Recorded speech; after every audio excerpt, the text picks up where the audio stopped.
Kita akan mempersiapkan hati dan pikiran kita memasuki pelayanan firman dengan mengawalinya dalam doa. Kami bersyukur ya Tuhan atas besar kasih setiamu sehingga Engkau mengaruniakan putra-Mu yang tunggal untuk kami, Immanuel yang akan terus menyertai kami. Kami bersyukur untuk setiap berkat, kekuatan, dan kesehatan sehingga kami saat ini boleh bersekutu di tempat ini. Engkau sendiri yang hadir ya Tuhan, membuka mata hati dan pikiran kami untuk kami boleh belajar kebenaran firman-Mu dan melakukannya hari lepas hari. Demikian juga urapi kami akan menyampaikan kebenaran firman-Mu sehingga apa yang keluar dari mulut kami hanya seturut dengan kehendak-Mu. Dalam nama Tuhan kami Yesus Kristus kami berdoa. Amin.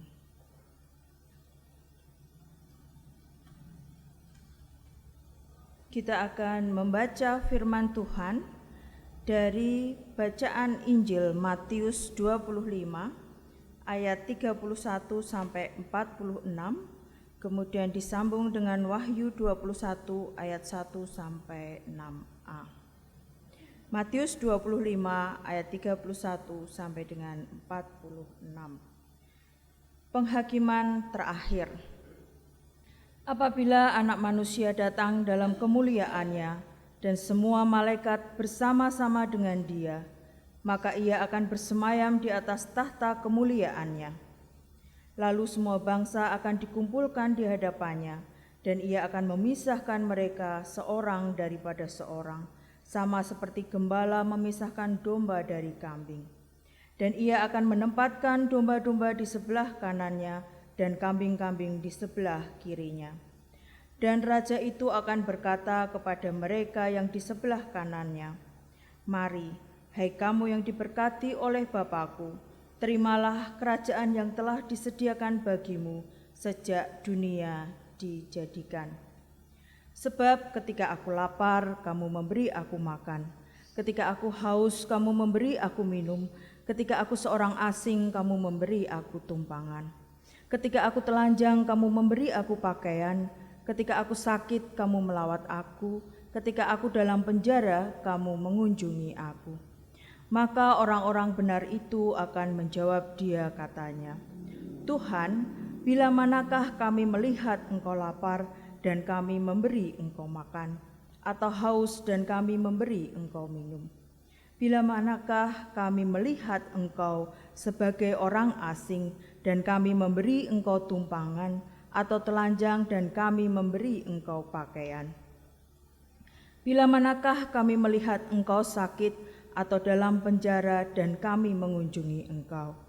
Dan raja itu akan menjawab mereka, "Aku berkata kepadamu, sesungguhnya segala sesuatu yang kamu lakukan untuk salah seorang dari saudaraku yang paling hina ini, kamu telah melakukannya untuk aku." Dan Ia akan berkata juga kepada mereka yang di sebelah kirinya, "Enyahlah dari hadapanku, hai kamu orang-orang terkutuk. Enyahlah ke dalam api yang kekal, yang telah sedia untuk iblis dan malaikat-malaikatnya. Sebab ketika aku lapar, kamu tidak memberi aku makan. Ketika aku haus, kamu tidak memberi aku minum. Ketika aku seorang asing, kamu tidak memberi aku tumpangan. Ketika aku telanjang, kamu tidak memberi aku pakaian. Ketika aku sakit dan dalam penjara, kamu tidak melawat aku." Lalu mereka pun akan menjawab Dia katanya, "Tuhan, bila manakah kami melihat Engkau lapar atau haus atau sebagai orang asing atau telanjang atau sakit atau dalam penjara dan kami tidak melawat Engkau?" Maka Ia akan menjawab mereka, "Aku berkata kepadamu, sesungguhnya segala sesuatu yang tidak kamu lakukan untuk salah seorang dari yang paling hina ini, kamu tidak melakukannya untuk aku." Dan mereka ini akan masuk ke tempat siksaan yang kekal, tetapi orang benar ke dalam hidup yang kekal. Wahyu 21 ayat 1 sampai 6a. langit yang baru dan bumi yang baru. Lalu aku melihat langit yang baru dan bumi yang baru, sebab langit yang pertama dan bumi yang pertama telah berlalu, laut pun tidak ada lagi. Dan aku melihat kota yang kudus, Yerusalem yang baru, turun dari surga, dari Allah, yang berhias bagaikan pengantin perempuan yang berdandan untuk suaminya. Lalu aku mendengar suara yang nyaring dari tahta itu berkata, "Lihatlah, kemah Allah ada di tengah-tengah manusia, dan ia akan diam bersama-sama dengan mereka.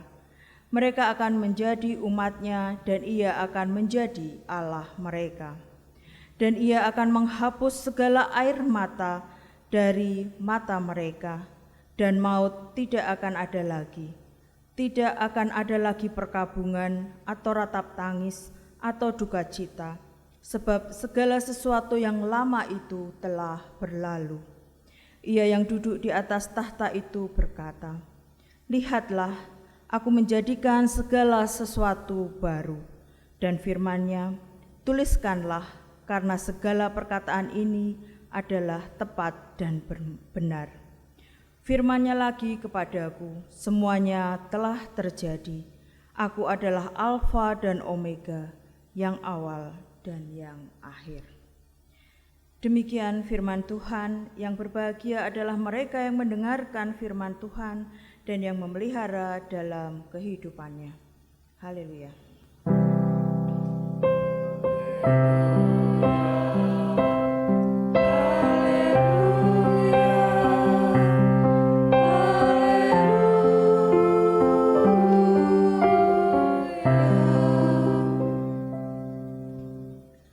Selamat pagi, jemaat yang terkasih dalam Tuhan Yesus Kristus. Tema pada ibadah khusus tahun baru ini diberikan judul Keseimbangan Hidup Kristen.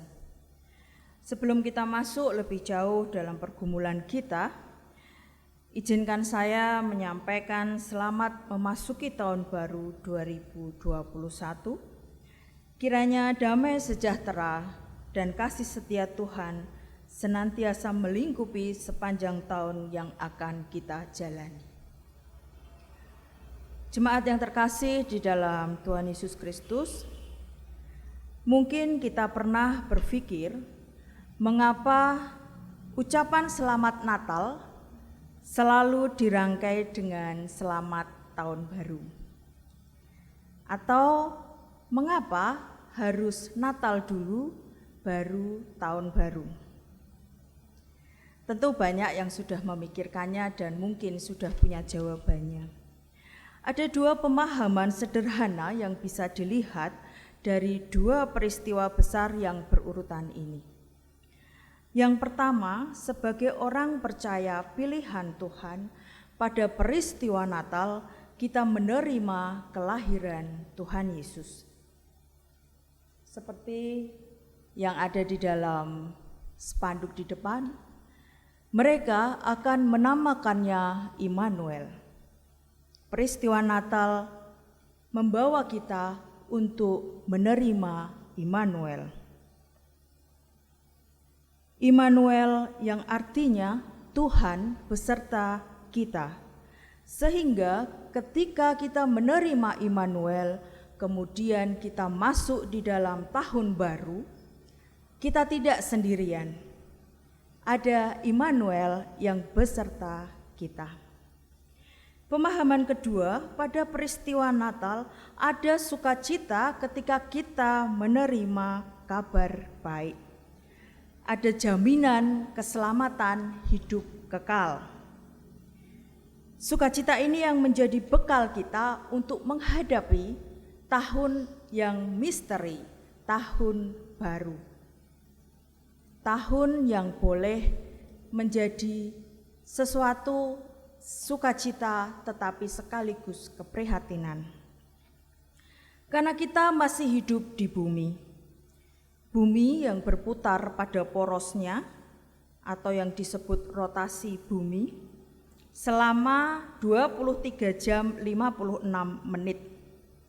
atau yang sering disebut juga sebagai gerak harian. Sehingga selama 1 tahun, bumi sudah berputar pada porosnya bertambah sebanyak 365 putaran dengan kecepatan di permukaan, jadi di permukaan ini, di atas tanah ini, mencapai 1.609 km per jam. Jadi sebenarnya ketika kita menghabiskan waktu 1 jam, kita sudah berlari secepat 1.609 km per jam. Tetapi kita tidak pernah terjatuh karena gravitasi bumi yang kuat. Ini menjadi keprihatinan kita karena bumi semakin tua. Semakin tambah tahun baru, semakin bumi menjadi tua. Titik di mana bumi semakin tua ini masih ditambah dengan segala yang terjadi di permukaannya, yang menambah parah ketuaan bumi kita. Perusakan hutan, pemanasan global, sampah, bencana, bahkan sakit penyakit seperti pandemi COVID-19 yang belum juga berakhir. Pada titik rapuh bumi inilah, melalui peristiwa Natal, kedatangan Tuhan, sukacita itu menjadi bekal dan harapan memasuki tahun baru. Karena di tahun baru, Tuhan membawa bumi yang baru dan langit yang baru. Jadi kalau digambarkan dengan grafik, kehidupan kita di bumi ini, bumi dan alam semesta mengalami kemerosotan. Grafiknya menurun. Tetapi peristiwa Natal di mana Tuhan datang membawa langit yang baru dan bumi yang baru, mengangkat kita, menaikkan grafik kita menjadi lebih baik. Jemaat yang terkasih di dalam Tuhan Yesus Kristus, itulah yang mendasari kita sebagai orang percaya yang sudah menerima Tuhan, Sang Immanuel kita, tetap harus hidup seimbang. Beriman, berkeyakinan kepada Tuhan, sekaligus bertanggung jawab atas seluruh kehidupan dalam karya penciptaan Tuhan, di mana di dalamnya ada kita, manusia, ada tumbuhan, binatang, alam semesta yang sudah diciptakan Tuhan. Seringkali kita sebagai manusia, makhluk ciptaan yang tertinggi, yang diciptakan segambar dengan Tuhan, merasa kita sama dengan Tuhan. Kita sering menuhankan diri sendiri dengan semena-mena berbuat sesuatu terhadap lingkungan kita. Ada eksploitasi alam semesta, penebangan hutan, penambangan besar-besaran, lahan hijau menjadi lahan beton dan sebagainya. Demikian juga yang terjadi pada binatang dan tumbuhan yang dieksploitasi untuk kesenangan dan kepuasan manusia. Ada penyiksaan binatang, ada konsumsi berlebihan, bahkan sampai perburuan yang menghasilkan punahnya spesies tertentu dalam kehidupan binatang yang sudah diciptakan Tuhan. Hubungan antar manusia pun rusak. Kehadiran manusia lain sering dianggap sebagai saingan untuk dapat menguasai dan memanfaatkan ciptaan yang lain. Ada keserakahan, kejahatan, dan kemarahan mewarnai relasi manusia dengan sesamanya. Dalam bacaan Injil kita tadi digambarkan bagaimana penghakiman terakhir akan datang melalui kedatangan Tuhan yang kedua.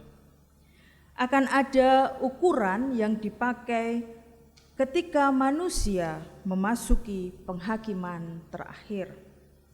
Ukuran itu didasari pada perlakuan manusia kepada mereka yang paling hina. Yang paling hina adalah kelompok manusia atau orang yang diabaikan dan tidak diperhitungkan. Perlakuan baik atau buruk, perlakuan melukai atau tidak, mengasihi atau mengabaikan, menghargai atau tidak mempedulikan. hubungan dengan sesama yang mampu menempatkan diri sebagai rekan dalam pengembaraan hidup.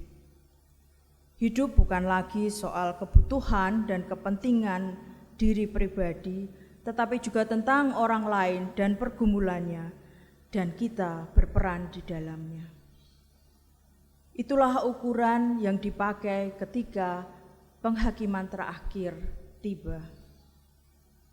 Ketika perlakuan manusia merusak bumi dan segala isinya, menambah beban bumi dan juga hubungan antar sesama yang rusak. Kitab Wahyu 21 ayat 1-6a yang ditulis Yohanes membawa pengharapan akan langit yang baru dan bumi yang baru yang Tuhan anugerahkan untuk memulihkan langit dan bumi yang rusak. Ini adalah karya pemulihan yang dijanjikan Tuhan atas setiap kerusakan yang terjadi, bukan secara fisik dan kasat mata, melainkan secara iman, di mana kita orang percaya terlibat secara aktif dalam karya pemulihan ini, menciptakan suasana langit baru dan bumi yang baru. Kita akan diberikan kekuatan bertahan di dalam iman dan pengharapan, serta meneladan Tuhan dengan berperilaku seimbang terhadap semesta dan sesama. Kekuatan dan pengharapan ini dituliskan Yohanes di ayat yang ketiga. Allah yang berkemah di tengah-tengah manusia dan diam bersama-sama mereka. Hal ini menegaskan ketika kita menerima peristiwa Natal bahwa Tuhan beserta kita. Tuhan tidak pernah meninggalkan umat-Nya dalam pergulatannya di bumi yang lama. Jika kita tinggal di dalam sebuah rumah, tetapi kita basah kuyup oleh hujan, ada dua kemungkinan yang terjadi. Kita keluar dari rumah itu, kemudian kehujanan, atau rumah itu yang meninggalkan kita sehingga kita kehujanan. Tentu kemungkinan yang kedua ini mustahil terjadi. Seperti itulah gambaran ketika Tuhan menyertai kita. Tuhan selalu ada beserta kita, hanya kita yang sering meninggalkannya. Bukan berarti kemudian kalau kita tinggal di rumah Tuhan, kita selalu disertai oleh Tuhan. Kita terbebas dari segala penderitaan. Kita terbebas dari sakit hati, kita terbebas dari ketakutan dan kekhawatiran, kita terbebas dari sakit penyakit, seperti ancaman pandemi COVID-19 yang juga belum berakhir. Tetapi Tuhan yang beserta kita itu akan memampukan kita, memberi pertolongan kepada kita, menjalani setiap tantangan dan persoalan serta penderitaan kita. Dengan kita bersyukur melalui perubahan perilaku hidup lama di bumi lama ini untuk memiliki keseimbangan iman kepada Tuhan dengan mewujudkan kasih dan penghargaan pada semesta dan sesama. Jemaat yang terkasih di dalam Tuhan Yesus Kristus, setidaknya ada dua hal yang bisa segera dan harus kita tinggalkan di tahun 2020. Kita harus meninggalkan lula dan lala. Semoga jemaat kita tidak ada yang bernama lula dan lala ya. Lula adalah luka lama. Tinggalkan segala bentuk luka lama. Luka yang kita timbulkan untuk semesta dan juga sesama. Atau luka yang kita terima dari semesta dan dari sesama. Luka karena perkataan, luka karena dendam, permusuhan, ketidakharmonisan, dan sebagainya. Segera minta ampun dan mengampuni. Yang kedua, segera tinggalkan lala. Lala adalah laku lama. Segera tinggalkan laku lama yang pernah kita jalani di 2020. Segala perilaku kita yang negatif, yang tidak seturut dengan Tuhan terhadap semesta dan juga sesama. Keserakahan, hawa nafsu, kepentingan diri sendiri, kebohongan, kesombongan, dan sebagainya. Segera kenakan hidup baru sebagai manusia baru yang sudah menerima Immanuel melalui peristiwa kedatangannya dan menjalani serta mewujudkan langit yang baru dan bumi yang baru di bumi yang masih kita diami. Selamat menjalani tahun baru 2021 dalam penyertaan Tuhan. Amin. Kita masuk dalam saat hening.